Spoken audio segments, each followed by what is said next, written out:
Bonjour à tout le monde. Alors dans cette vidéo, on va aller regarder comment dessiner de manière un peu intelligente l'erreur commise par une méthode d'intégration comme la méthode des rectangles, et notamment pouvoir mettre en évidence l'ordre de la méthode. Donc ce que je vous propose, c'est repartir du code que j'avais fait dans une vidéo précédente sur la méthode des rectangles, où j'avais codé 3 fonctions différentes. J'en prendrai une.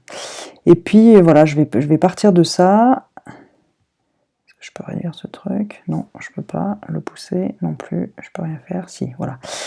Je vais repartir de ça pour pouvoir afficher correctement l'erreur. Donc ce que j'aimerais faire, c'est un graphe de l'erreur obtenue, donc entre la valeur donnée par quad et l'erreur donnée par ma méthode, en fonction du pas de discrétisation.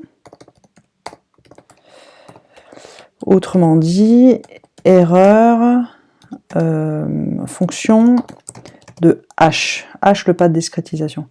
Si vous vous souvenez, la théorie pour les rectangles, ça dit quelque chose du style que si je note E, l'erreur, E de h, ce truc-là, c'est plus petit, inférieur ou égal à une constante fois h puissance 1. Pour les trapèzes, c'est h puissance 2, etc.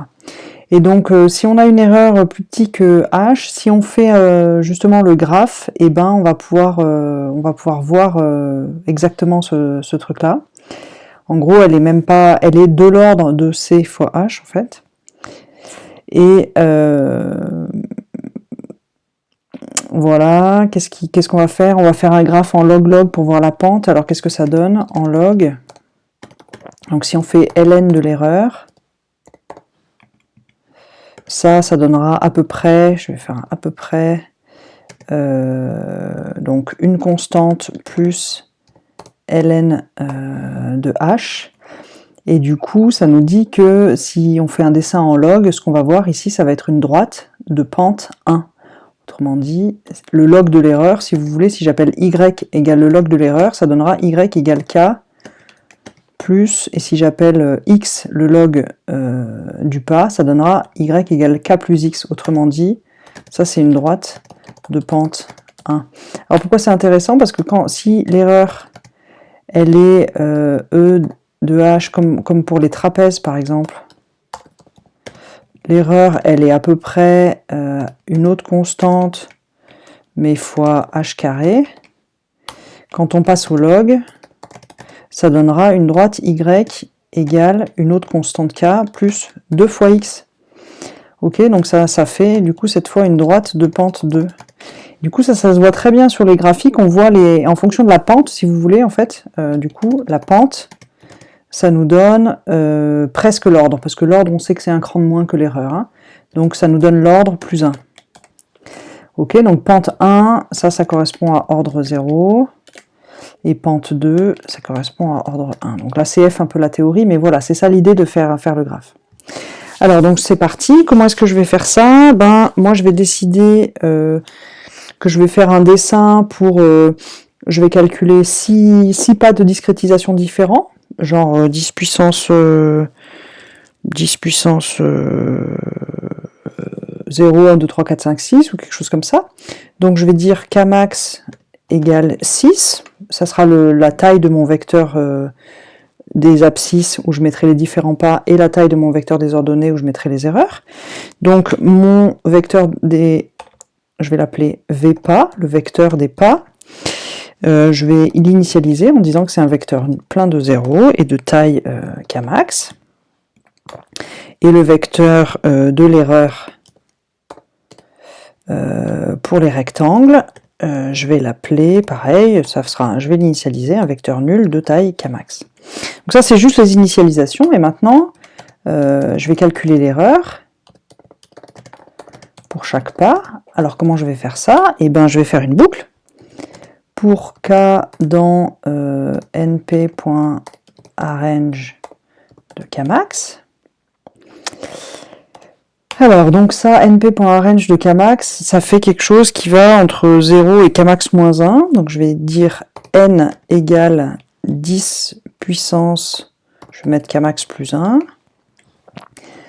Donc, qu'est-ce que ça me fait, ça, ce truc-là? Ça fait K égale 0, 1, 2, 3, 4, 4, 5. On va vérifier en prenant une cellule, en ajoutant une cellule après, là. np.arrange de 6, j'exécute. Alors, np pas défini, bah oui, j'ai pas importé ce truc-là. Voilà, ça me fait bien 0, 1, 2, 3, 4, 5. Et quand je fais ça, du coup, ça va me faire, quand je fais 10 puissance k max plus 1, ça fera 10, 100, 1000, jusqu'à 10 puissance 6. Ok, donc ça, c'est les différents, le nombre de points de discrétisation, et ça veut dire que le pas, en fonction de k, je vais remplir le vecteur pas, et ben le pas ça sera b-a sur n, mais à peu près ça sera 1 sur n, quoi, si vous voulez, à la louche, hein. À une constante près ça sera 1 sur n, et ensuite ben, l'erreur, donc ça c'est le vecteur des pas, et le vecteur de l'erreur, qu'est-ce qu'il va valoir pour ce pas là, pour ce n là? Il va valoir la valeur absolue entre ce que je vais trouver avec ma fonction, là, avec rectangle 3, donc moi c'est IR3. Non, pardon, je vais l'appeler là, entre ce truc-là, là. Donc l'écart entre ce que me donne la méthode des rectangles avec n points, n va varier au cours du temps, on est d'accord, ça fera 10, 100, 1000, etc. au cours des itérations, moins, et je vais soustraire la valeur donnée par quad. Et donc je vais peut-être faire le calcul ici avant, là. Hop. Avant je vais faire le calcul. Moins i quad. Ok, donc là je suis en train de soustraire la méthode des rectangles calculée avec n points, moins la valeur approchée de très bonne qualité donnée par la fonction quad. Ok, j'avais bien chargé quad, ouais. Donc là, ça me fait quoi? Ça me fait que ça va faire différents nombres de points, et ça va calculer l'erreur associée. Donc là, normalement, ça va vraiment faire ce que je veux. Je peux exécuter, et une fois que je suis là, je peux peut-être demander qu'est-ce que c'est le vecteur pas. Vérifier déjà. Donc le vecteur pas, alors c'est toujours la même chose, c'est bizarre ça. Ah oui, là j'ai mis k max au lieu de k. Ok, donc le vecteur pas 10-1, 10-2, 10-3, 10-4 jusqu'à 10-6, ok, ça c'est bon. Et qu'est-ce que c'est le vecteur de l'erreur? Un coup 10-2, 10-3, 10-4, etc. Il m'a calculé l'erreur à chaque fois. Donc ça m'a l'air assez sympathique. Et du coup, je vais pouvoir faire un dessin. Donc j'ai toujours les mêmes... je vais recopier les mêmes commandes. Hein. Fig axe égale plt.subplot. Et ensuite, je vais demander axe.plot. Je vais dessiner l'erreur en fonction du pas. Donc le vecteur pas, ça sera mes abscisses, le vecteur des erreurs, c'est mes ordonnées, et puis je peux mettre un label rectangle, ce qui me permet après, si je veux, de coder les trapèzes, Simpson, etc. et puis de pouvoir tout mettre sur le même dessin. Alors si je veux faire si je fais ça, qu'est-ce que ça me donne? Alors PLT pas défini, donc j'ai peut-être besoin d'un matplotlib quelque part. Donc import matplotlib.pyplot as plt. C'est parti, on revient là. Plof, plof, plof, plof, plof. Voilà, donc je fais un dessin, là je vois une droite, c'est normal, c'est la droite CH. Donc si je veux écrire plusieurs, si je veux voir cette histoire de pente, donc là c'est une pente 1, c'est la même, c'est assez facile.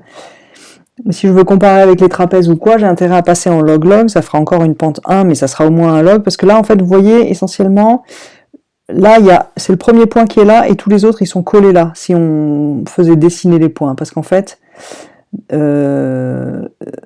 ici, là, 10-1 il est là, 10-2 il est déjà pas loin d'ici, 10-3 il est là, 10-6, donc tous les points sont collés, donc en fait, en vrai, on n'y voit rien. Là, essentiellement une droite qui est faite en reliant deux points.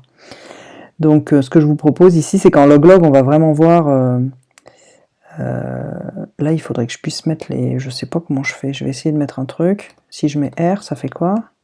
Ça fait en rouge. Et si je mets O, est-ce que ça fait un petit rond? Ah, voilà, ça fait un petit rond.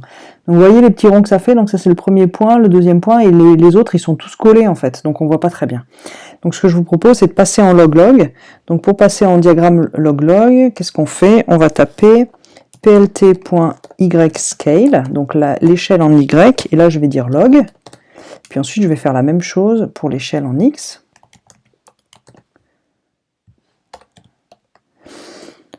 Voilà, donc si je fais ça, là, ça me la répartit de manière régulière, c'est-à-dire ça, c'est 10-1, 10-2, 10-3, 10-4, 10-5, 10-6. Et pareil, régulière pour les axes. Là, ça serait peut-être pas mal de mettre des choses un peu jolies pour nommer les axes, nommer tout ça. Donc, on fait axe.setxlabel pour dire qu'est-ce que c'est en abscisse. Pas de discrétisation. En ordonnée, axe.setYlabel. Erreur commise. Et ensuite, on peut mettre un titre après si on veut, mais ou puis afficher la légende, au moins. Comme ça, si on met d'autres trucs...